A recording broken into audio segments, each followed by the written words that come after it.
Hi and welcome back. If you are new here, I am Luisa, and on this channel we are talking everything about Portugal and in especially Algarve, the area where we relocated. So if you want to move in Portugal, this is the right channel and video for you.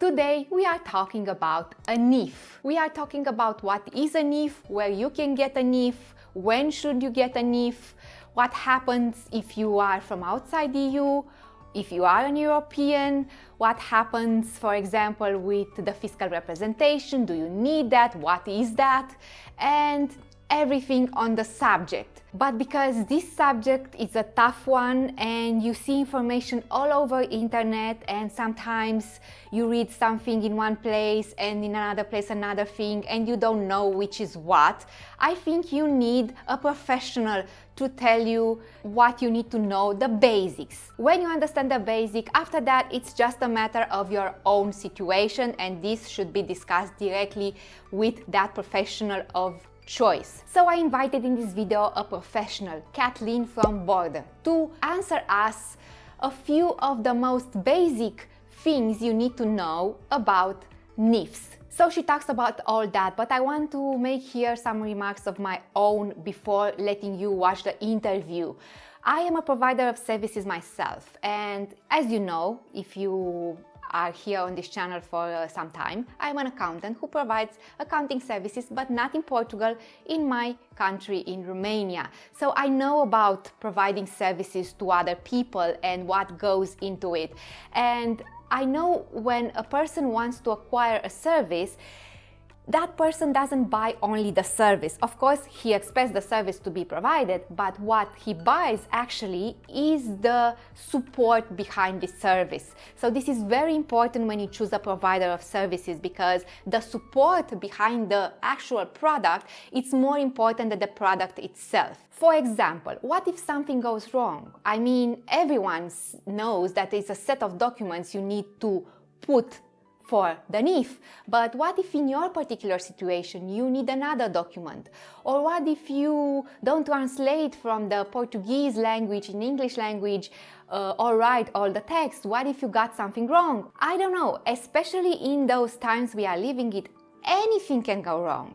What if you submit the documents and don't get any answer, because in Portugal the bureaucracy and the time in which something is happening, it's very long. So what do you do then? Do you have time to get into all of this? You don't know the system. So there are a lot of motives, in my opinion, for which you should get in touch with the third party, this firm or another firm, in order to sort this out, to sort some things out in Portugal, at least at the beginning, when you don't know the country, don't know the system. Even I, as an accountant, I have an accountant in Portugal. I don't just presume I'm good at this, because the accounting in Portugal is different from the accounting in Romania. So you shouldn't just presume that just because you got something straight at your fiscal administration in your country, you should be able to do the same thing in Portugal. Maybe you are, but maybe you aren't.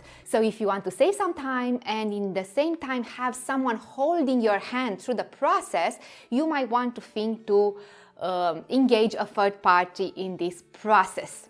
Now I'm going to let you see the interview and the answers to the questions I mentioned before. But before that, I want to mention that this video, it's not sponsored, meaning she didn't pay me to film that, but I do have an affiliate code, meaning if you do choose to use their service, I get a small percentage of that revenue if you use my code Algarve Lifestyle. Also, this code would be explained to you at the end of the video, and you will get this code in the description below. But let's see the interview, and after that we will talk some more. Hello Kathleen, nice to meet you, and thank you for agreeing to do this for my channel. Yeah, hi Luisa, thanks for having me. I'm excited to be here.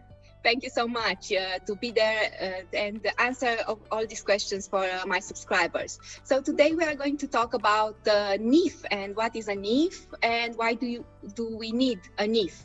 So let's start with the basic. What is a NIF? Yeah, so NIF It's short for, in Portuguese, Numero de Identificação Fiscal, which is basically a tax ID in Portugal. So it's a 9-digit number and it's assigned to an individual by the Portuguese tax authorities. And this is one of the most common numbers that you'll encounter if you start living in Portugal. Oh, it sounds so complicated. When do we need a NIF? In our daily life, when do we need this number? Yeah, it's not complicated at all, actually. One of the most common situations where you'll use your NIF is you'll notice if you go to the grocery and they'll ask you contribuinte, that is actually your NIF number, where you can assign, you can put your tax number on your groceries so that those can be deductible. So you would need a NIF to do any sort of official transactions while living in Portugal. A few examples of that would be opening a bank account, renting a property, buying a property, setting up utilities when you have a home, like getting a phone contract. And then if you have little kids, like enrolling them in a school, if you're seeking employment, getting hired, a few others would be like buying a car, applying for a driver's license. You basically need this number to complete any sort of like official transaction in the country. Yeah, so basically you don't exist if you don't have a NIF. You can't do anything. You could try to get around it, but it would be very complicated to do anything. So people are asking me, when should they get a NIF, before coming to Portugal, or they can just come and get a NIF after that? Yeah, so I'd say that it really depends. In terms of getting a NIF before coming to Portugal, the most common reasons that I've seen is some people who are applying for a visa. At times it's part of the requirements. And so, especially with COVID, which has made it a little bit more complicated now, you can't travel to Portugal to get your requirements and then apply for the visa in your home country. That's why you would need a NIF before coming to Portugal at all. And then secondly, if you're trying to purchase property in Portugal without actually coming to the country, you would definitely need a NIF to complete that transaction. This was also my case. I needed a NIF before coming to Portugal, even if I was an EU citizen. So it was good to have someone to get it for me. So how much does it cost to obtain a NIF? And there are other costs involved, like taxes or something like that. Yeah, so with Bordr, we charge $150 to get your NIF, and that includes 1 year or 12 months of fiscal representation. And then at the end of the year, if you'd like to renew your fiscal representation, we do offer that at a renewable rate of $150 a year. But typically within that 1 year, that gives you enough time to come to Portugal, get a Portuguese residential address.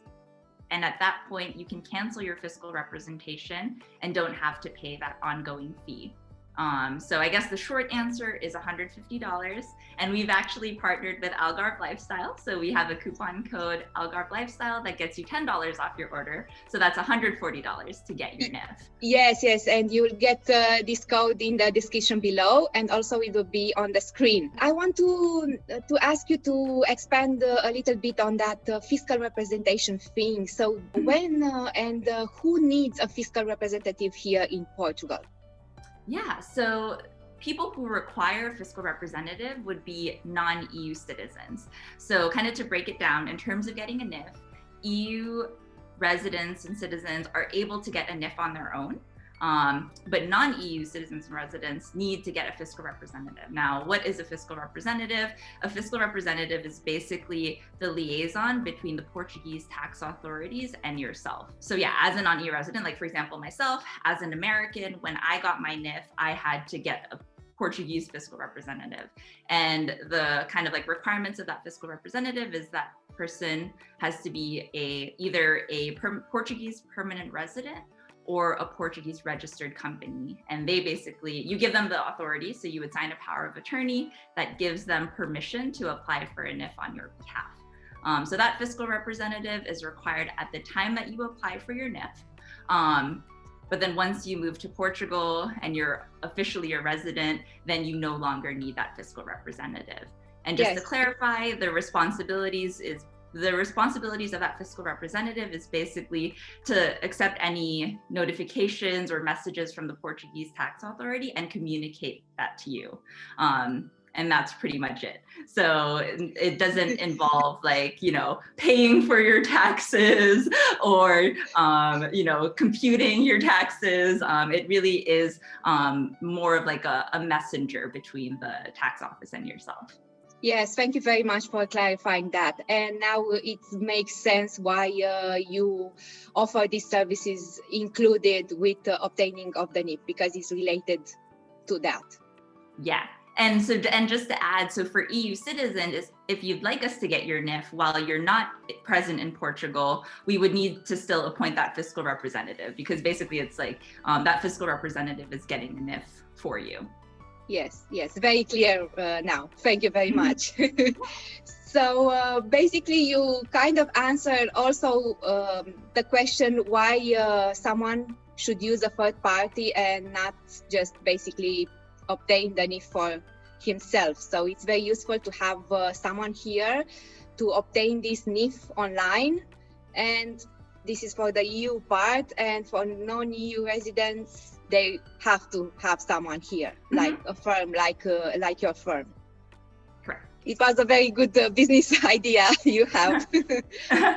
Well, we're just trying to make it convenient for people. I mean, you can totally DIY it, and that is completely an option. Like if you have the time and you don't need your NIF ahead of time, you can come to Portugal. If you have you could get a Portuguese citizen, like if you have a friend who's willing to act as your fiscal representative and request for a NIF on your behalf, that is totally an option. Yeah, we're just trying to make it easy. Like if you are looking for the convenience, or if you need it ahead of time, we just take care of that whole process so that you don't have to find someone who can request your NIF for you. And we basically facilitate the collection of all your documents and information. We get that power of attorney signed, and we handle all the communications online, so you can do this remotely. And then we request your NIF, send it back to you. And so we're just trying to make it easy. Apart from the NIF, what other services do you offer? Because people are asking for all sorts of information and services when they relocate to Portugal.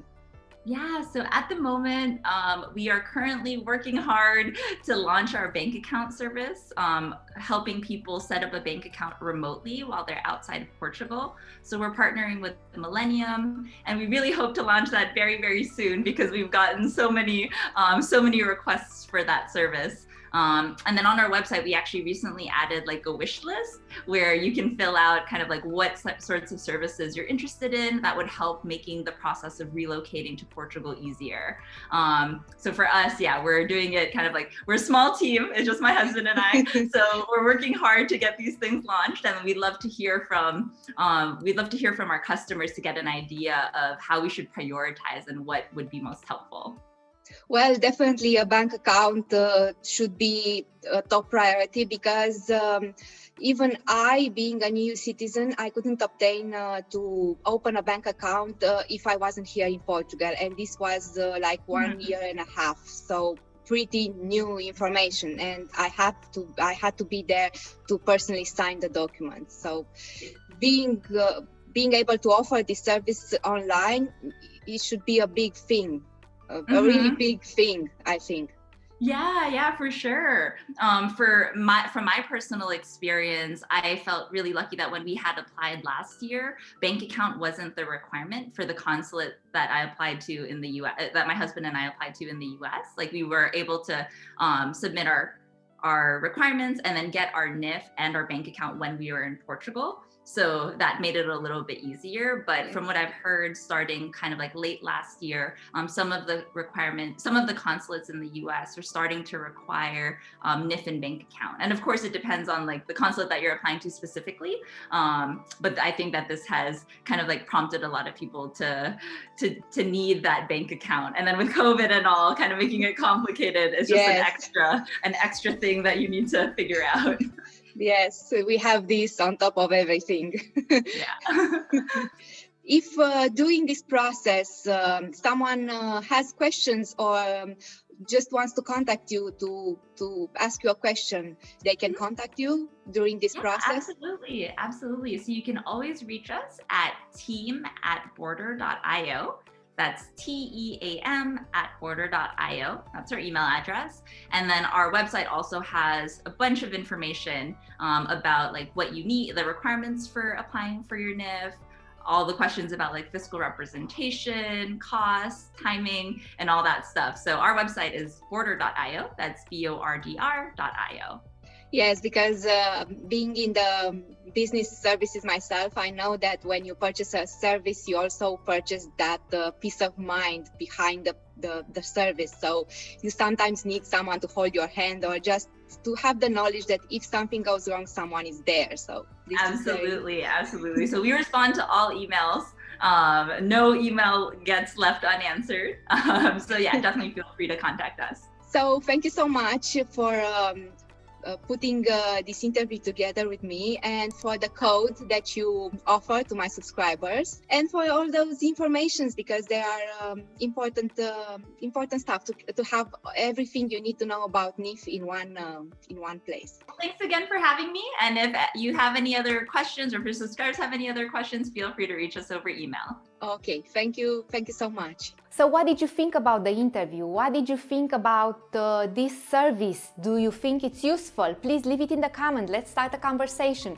And if you do have any more questions, please leave it in the comments, and Kathleen would be there to explain it to you, because I am not much of a professional in this domain and I don't know to answer, but I will make sure your questions get answered. Also, this type of video more often than not makes for the viewer to have more and more questions. But what about this? What about that?